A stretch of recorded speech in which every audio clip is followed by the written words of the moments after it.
就那个我本来不想就让阿扁讲就好了，阿扁议员问第一题啊，就阿扁觉得说你今天那天会在那个战情室讲这个话，好像就是过去12年的时候，反正那个没有提名立委，反正在心。我们先针对这里来回应。其实我现在每天早上都5点多就出门拜票，然后晚上跟垃圾车，然后所以睡眠不足，头脑很不太清楚。但是我一直都是正能量，然后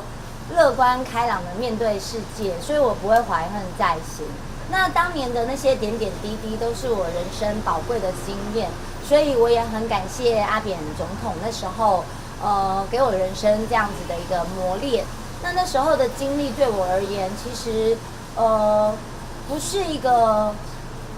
仇恨，而是一个人生的经历。那我记得那时候是在游锡堃党主席的时候提名我雷雨骑兵计划在艰困选区参选立委，但后来阿扁回国党主席之后，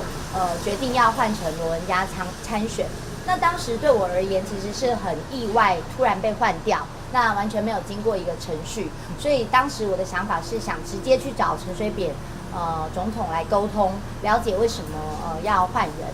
那后来是在换掉之后，进了总统府见了阿扁总统。那我到现在还对那一幕印象深刻。我记得我当时走进总统府的时候，阿扁总统翘着2郎腿，然后对我说：“输不是输，牙不是牙。”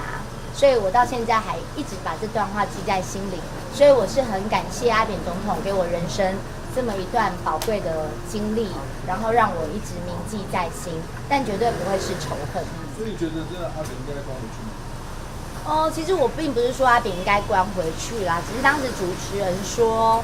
是不是要把阿扁关回去，那我是说未来的总统候选人可以考虑。但是其实阿扁现在也是保外就医的状况嘛，那这个东西这次又延期了嘛，代表阿扁总统的身体状况还是不好。那我们还是希望能够让阿扁总统就是多多休养，然后希望他能够就是不要忧国忧民，然后操心太多的事情，然后身体健康这个比较重要。那当然他现在的状况一定是很不好，所以才会保外就医嘛。那我们也不知道未来会如何，但我们当然是希望他身体健康。